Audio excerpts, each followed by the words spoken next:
Welcome to the Echoes of Ihsan podcast. Today we're embarking on a deep dive Ooh. into a fascinating collection of texts Okay. about judicial decisions from the Islamic tradition, specifically Sahih Muslim Hadith, Book 18, Judicial Decisions. Wow. When I first saw this topic, I thought, judicial decisions? That Yes. sounds a bit dry. Right. But then I started reading these hadiths. These are sayings and stories attributed to the Prophet Muhammad, and I was hooked. Interesting. What about you?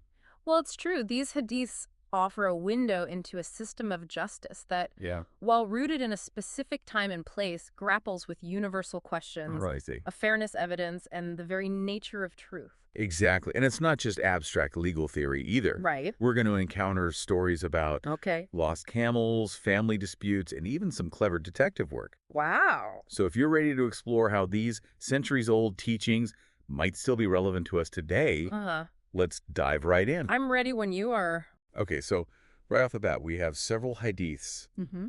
about the defendant taking an oath. Okay.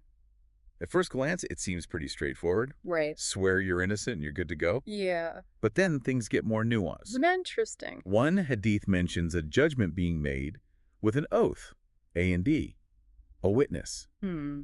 Why would you need both? Well, that's a great question. Yeah, And it really gets to the heart of how evidence was weighed in this system. I see. The defendant's oath carried significant weight. Their word, sworn under the divine, Like, was considered important evidence. right. However, the presence of a witness from the plaintiff's side Uh-huh. added another layer of validation. Okay. Think of it as a system striving for balance, Yeah. acknowledging the defendant's claim of innocence, while also recognizing the need for corroboration. It's like a legal seesaw. Yes. Trying to find that point of equilibrium between competing claims. Right. So it's not just about blindly believing someone who swears an oath, Yeah. but also about seeking external validation. This reminds me of how our modern legal systems often require evidence beyond just someone's word. Exactly. Things like documents, physical proof, or expert testimony. You've hit upon a crucial point. Okay. The requirement for additional evidence, even in the presence of an oath, Yeah. suggests a deep concern for fairness and thoroughness in legal proceedings. Makes sense. It's not simply about one person's word against another, Right. but about striving for a more objective truth. It makes you wonder about the historical context as well. Yeah. In a society where oral traditions were prevalent Right. and communities were tightly knit, Uh-huh. a person's reputation and their word held immense value. Absolutely. But even then, there was this understanding that human perception can be flawed Yeah, and bias can creep in, that's true. hence the need for additional checks and balances. Precisely. It speaks to a system that, while acknowledging the importance of individual testimony, also recognized the potential for human error Uh-huh. and the need for safeguards to ensure justice. Okay, so we've established that oaths are important, Yes. but they're not the be-all and end-all. Right. What happens if, despite all these precautions, a judge makes the wrong call? Are they just off the hook? Not at all. There's a hadith that addresses this very concern, and it's quite powerful. Okay. It states that a judge who gives an unfair portion of a Muslim's right Yeah. is essentially giving them a portion of fire. Whoa, that's intense. That- Talk about high stakes. Yeah. So it's not just about resolving a dispute practically. It's about doing so with a deep awareness of the potential consequences, Right. both in this world and the next. Exactly. This hadith serves as a stark reminder of the immense responsibility that comes with being a judge. Yeah, It's not just about applying the letter of the law, I see. but about understanding the human impact of their decisions and ensuring that justice is served in the truest sense. It makes you wonder what kind of pressure that must have put on judges back then. Mm. Knowing that a wrong decision could have such dire consequences, both for the individuals involved Yeah. and for their own spiritual standing, Right. it really highlights the gravity of their role. Absolutely. It underscores the need for judges to be not only knowledgeable in the law, Okay. but also deeply empathetic and committed to upholding justice. This brings to mind a story about a woman named Hind, the wife of Abu Sufyan. Now, her husband was apparently a bit of a miser, and she wanted to know if she could take from his wealth to support their children. Oh. What did the Prophet Muhammad advise her to do? This is a fascinating case because it speaks to the complexities of family dynamics and financial responsibilities. Huh. The Prophet Muhammad, recognizing the basic needs of Hind and her children, Okay. advised her that she could take what was reasonable from her husband's wealth to provide for them. So even though the husband was the traditional head of the household and controlled the finances, Right. there was an acknowledgement of the wife's right to ensure her children's well-being, Yeah. even if it meant going against her husband's wishes in a limited way. Precisely. It suggests a nuanced understanding of family dynamics I see. and a recognition that the responsibility of caring for children is shared. This seems pretty progressive, especially for that time period. Right. It challenges the traditional power dynamics within a family and suggests a more balanced approach to decision-making, particularly when it comes to the welfare of children. You're right to point that out. Thanks. This hadith demonstrates a sensitivity to the needs of vulnerable members of the family and provides a framework for ensuring their well-being, Okay. even within the constraints of existing social structures. It's really interesting to see how these judicial decisions delve into not just legal matters, but also touch upon ethical and social issues, Absolutely. kind of like a holistic approach to justice. It reflects a worldview where law, ethics, and social responsibility are interconnected and inform one another. Okay, moving on. There's a section in Sahih Muslim that lists things that are disliked or forbidden in Islamic tradition. Okay. You know, the don't do this list. Right. It includes things like disobedience to mothers, asking persistent, unnecessary questions, and wasting wealth. Yes. These acts are framed as societal ills that disrupt harmony and go against Islamic values. Yeah. Disrespecting your mother is a serious offense, Ooh, yeah. as she is given a high status in Islam. Makes sense. Asking too many pointless questions can be seen as disruptive and disrespectful of others' time. Right. And wasting wealth when there are those in need goes against the principles of generosity and social responsibility. All of that makes sense to me. But then there's this one prohibition that really stands out: burying daughters alive. That's right. Whoa. This practice, known as female infanticide, was sadly prevalent in pre-Islamic Arabia. This prohibition underscores a drastic shift in social values towards the protection of all children, regardless of gender. Wow. That's a powerful statement. Yeah. To go from a society where burying baby girls was a common practice Right. to one where it's explicitly forbidden, that's a huge leap forward in recognizing the inherent value and sanctity of all human life. It makes you think about the broader impact of these teachings Yeah. and how they helped to reshape societal norms and promote greater justice and equality. Exactly. It highlights the transformative power of these teachings and their role in challenging deeply ingrained cultural practices that were harmful and unjust.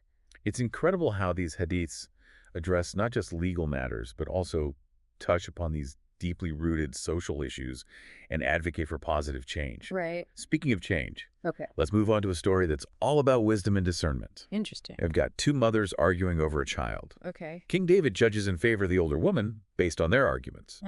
But then his son Solomon steps in with a different approach. What happens next?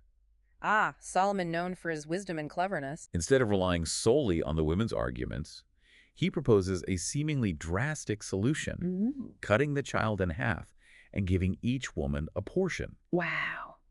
Of course, the real mother is horrified by this suggestion Oh, my goodness. and immediately relinquishes her claim, unable to bear the thought of her child being harmed. That's such a dramatic scene. I know, right? What I find fascinating is that it's not just about applying the letter of the law, Yeah, but about understanding human nature and seeking the truth through unconventional methods. I see. Solomon's approach reveals a deep understanding of a mother's love and how it can drive her actions. Exactly. It's not enough to just claim something. Right. There needs to be a way to verify the truthfulness of those claims.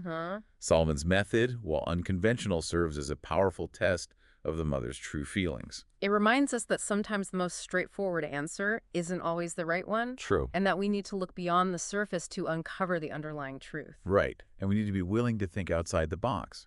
Yeah. And use our discernment to arrive at a just outcome. I couldn't agree more. So far, we've covered oaths, the responsibilities of judges, ethical dilemmas, and even a bit of detective work. It's been quite a journey. What other surprises await us in these judicial decisions? Well, hold on to your hats because we're about to delve into a topic that might seem a bit unexpected. Okay, I'm listening. Lost items. Lost items. Yes. Seriously? Seriously. You're telling me there are entire hadiths dedicated to what to do when you find a lost wallet or misplace your keys? Not quite that mundane, Oh? but you'd be surprised by the level of detail and the ethical considerations embedded in these teachings. Okay. We'll unpack all of that in the next part of our deep dive. All right, listeners, we'll be back soon with even more insights from Sahih Muslim. Stay tuned for part 2 of our exploration into the world of Islamic judicial decisions. Welcome back to our deep dive into Sahih Muslim Book 18, Judicial Decisions. You really got me intrigued at the end of the last segment. I'm glad. Lost items. Yeah. It sounds so mundane compared to the weighty topics of oaths and judgments. Right. But you're promising hidden depths. You won't be disappointed. I'm no leers. These hadiths offer a fascinating blend of practical guidance and ethical reflection. For instance, let's talk about camels. Camels. Yes, camels. Okay, you've got my attention. They pop up quite a bit in these texts. Okay. Especially when it comes to lost property. What's the deal with lost camels? Well, they do in a way. Okay. You see, when a camel is lost, the hadiths emphasize leaving it alone. This might seem counterintuitive at first. Yeah. But there's a sound logic behind it. I'm imagining a lost puppy. You wouldn't just leave it wandering around. Right. So why the different treatment for camels? Well, think about the nature of a camel. Okay. These animals are strong, independent creatures capable of surviving in harsh environments. Yeah. They have a natural instinct for finding water and grazing areas. And they can travel long distances without human intervention. So it's not about neglecting the camel, but rather acknowledging its self-sufficiency. It's like they have a built-in GPS for survival. The hadiths even mention details like the camel's leather bag and shoes, highlighting its ability to travel and find sustenance. Wow. It's as if these descriptions are saying, don't worry, this camel can handle itself. That's a perspective I hadn't considered before. Right. It shifts the focus from human intervention to recognizing the animal's innate capabilities. Yes. But I'm guessing this hands-off approach doesn't apply to all lost animals. You're absolutely right. Okay. The guidance changes when it comes to a lost goat, for example. Okay, so what's the protocol for a lost goat? Goats, being smaller and more vulnerable, require a different approach. Do you put up missing goat posters? Well, the hadiths don't mention posters specifically, Right. but the instruction is to take the goat in and care for it. I see. It's an act of compassion and responsibility, recognizing the animal's need for protection and sustenance. So it's not just about finding the owner, Right. but also about ensuring the animal's well-being in the meantime. Exactly. There's an element of active caretaking involved. And the hadith even goes a step further, saying it could be for you, your brother, or the wolf. Okay. Meaning, if you don't take care of the lost goat, someone else might, or worse, it might fall prey to a predator. That's a powerful image. Right. It highlights the interconnectedness of things. Yes. And our duty to care for those in need, even animals. Our actions or inaction can have a ripple effect. Absolutely. It's a reminder that even in seemingly small matters like finding a lost goat, there are ethical implications. Exactly. It's about cultivating a sense of responsibility, Oh, not just for ourselves, but for the well-being of others, both human and animal. This is making me rethink my own approach to lost and found. I see. I'll admit, I've definitely been guilty of just tossing a lost item in the trash without really making an effort to find the owner. It's easy to fall into that habit, especially in our fast-paced world. But these hadiths encourage us to pause and consider the potential impact of our actions. Makes sense. Imagine the joy of reuniting someone with a lost item that holds sentimental value or is essential to their livelihood. It's about shifting our mindset from finders keepers to a more empathetic and responsible approach. So we've got the camel representing self-sufficiency and the goat symbolizing vulnerability and a need for care. Yes. What other insights can we glean from these lost and found hadiths? Well, one of the key principles that emerges is the importance of making an announcement. Okay. If you find something, you're supposed to make a public announcement about it for a year. A whole year? A whole year. That seems like a long time. It demonstrates a commitment to returning the lost item to its rightful owner. I see. No matter how long it takes. It's not about quick fixes, but about persistent effort. The hadiths also emphasize remembering specific details about the item, like the bag it was in, the strap, any identifying marks, anything that might help connect it to its owner. So it's not just about shouting, "Hey, I found something." Right. It's about being diligent in trying to locate the owner and taking responsibility for the lost item. Exactly. It's like detective work. It's about going the extra mile to ensure the lost item is reunited with its owner. And this raises an interesting question. Yes, what is it? What happens if no one claims the item after a year? Right. Does it then become finders keepers? The Hadiths offer different perspectives on this. Some suggest that the finder can then use the item, but it remains a trust with them. Okay. Meaning if the owner ever shows up, Yeah. they still have a right to claim it. Interesting. It's not quite finders, keepers, losers, weepers, Right. but rather a recognition that the original owner's rights persist. It's fascinating how these seemingly simple instructions about lost items actually reveal deeper values. Honesty, responsibility, compassion. Yes. It's like a whole ethical framework for lost and found embedded within these legal teachings. That's a great way to put it. It reminds us that even in seemingly mundane aspects of life, there's room for ethical reflection and mindful action. Right. It's about cultivating a sense of awareness and responsibility, not just for ourselves, but for the well-being of others and their belongings. I'm realizing that these lost and found guidelines aren't just about practicalities, but about fostering a sense of community and shared responsibility. It makes me think about the saying, "It takes a village." Yes. It's about recognizing that we're all interconnected and that our actions, even in seemingly small matters, can have a ripple effect on the well-being of others. Okay, so we've explored oaths, the responsibilities of judges, ethical dilemmas, and now a detailed guide to lost and found. It's been quite a journey. What other nuggets of wisdom are hidden in these judicial decisions? Well, there's a particularly intriguing hadith that sheds light on the proper treatment of guests. Ooh, hospitality. Yes. That's a topic that resonates across cultures. It certainly is. Welcoming guests, making them feel comfortable. Right. It's a universal gesture of kindness. And this hadith emphasizes showing respect and kindness to guests. Okay. Even with utmost kindness and courtesy, as it says. Utmost kindness. Yes. What did that even look like in practice? Well, the hadith clarifies that it means providing hospitality for a day and a night. Okay. This includes offering them food, shelter, and a comfortable place to rest. Yeah. And then it gets interesting. So what's that? It says that hospitality extends for 3 days, and anything beyond that is considered tzedakah or charity. So there's a clear time frame for fulfilling your obligations as a host. Right. A day and a night is the baseline. Yeah. And then 3 days is like the extended hospitality package. Exactly. But what's the significance of that 3-day mark? It establishes a boundary between obligation and generosity. Okay. For the first 3 days, it's considered your duty as a host to provide for your guest. After that, it transitions from being an obligation to an act of voluntary kindness, a charitable act. I see. It's like saying, you fulfilled your basic duty as a host, but if you choose to continue providing for your guest beyond that point, it's a testament to your generosity and compassion. Makes sense. But is there a limit to how long a guest can stay? That's a great question. What happens if they just keep extending their visit? And the hadiths do address that concern. Another hadith warns against staying with your brother for so long that you become a burden on them. Don't wear out your welcome, in other words. Right. It's about being mindful of your host's resources and not overstaying to the point where it becomes difficult for them to provide for you. Precisely. It's a reminder that hospitality, while a virtue, also requires balance and consideration for both the host and the guest. It's about navigating that delicate dance between generosity and responsibility. This is reminding me of a time when a friend stayed with me a little too long. Oh. And it definitely strained our friendship.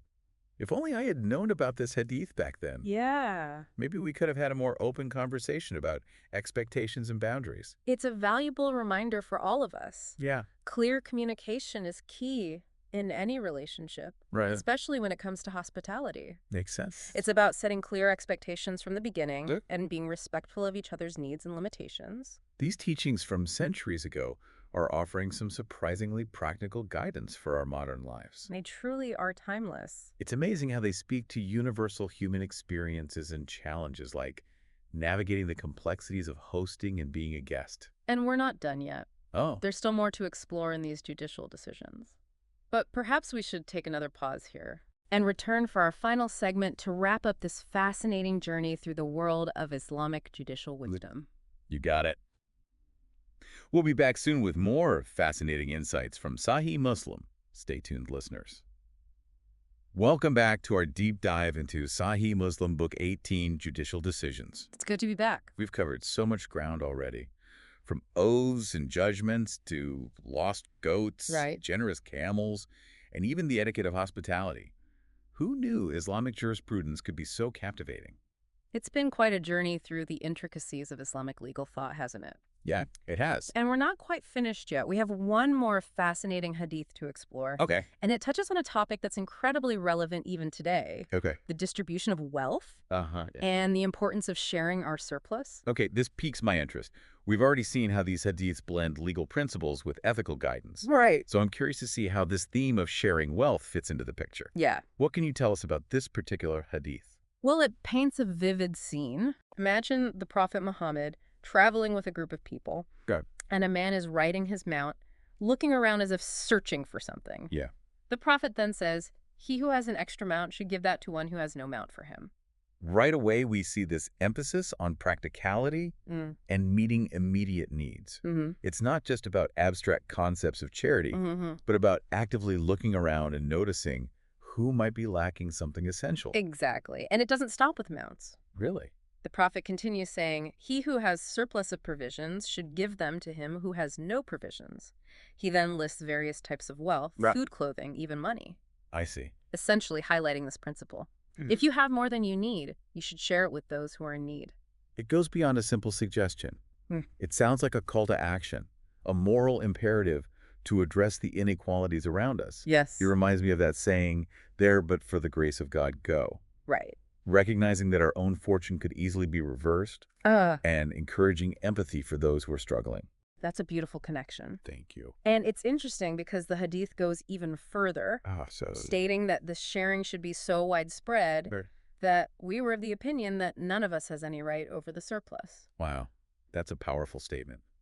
It challenges the very idea of hoarding wealth. It does. And emphasizes the importance of using our resources to benefit the community as a whole. It suggests that our possessions aren't truly ours alone, but rather a gift that we are entrusted to manage for the benefit of all. Precisely. It shifts the focus from individual accumulation to collective well-being. Right. It's a reminder that true wealth lies not in what we possess, but in how we use our resources to create a more just and equitable society. This hadith really prompts some introspection. It's easy to get caught up in the cycle of acquiring more and more. Yeah. But this teaching invites us to pause and consider what is enough. Yes. How can we use what we have to make a positive difference in the lives of others? Those are profound questions. They are. And I think that's the beauty of these teachings. They challenge us to go beyond the surface level and to engage with deeper ethical questions. They offer a framework for living a more meaningful and purposeful life, not just for ourselves, but for the benefit of all. So we've journeyed from oaths and judgments to lost goats and camels. That's right. And now to this profound reflection on wealth and generosity. Yes. It's remarkable how these judicial decisions from Sahih Muslim weave together seemingly disparate topics, all united by this underlying thread of justice and ethical conduct. It speaks to the holistic nature of Islamic teachings, a worldview where law, ethics, social responsibility, and even spirituality are interwoven, informing and enriching one another. It's been an incredible deep dive. It has. And as we wrap up, I want to turn to you, the listener. We've explored how these judicial decisions touch upon everything from legal processes to ethical dilemmas to social responsibility. What stands out to you? What resonates with your own values? Perhaps it's prompted a new perspective on how you approach conflict, how you weigh evidence and truth, or how you recognize and fulfill your responsibilities to others.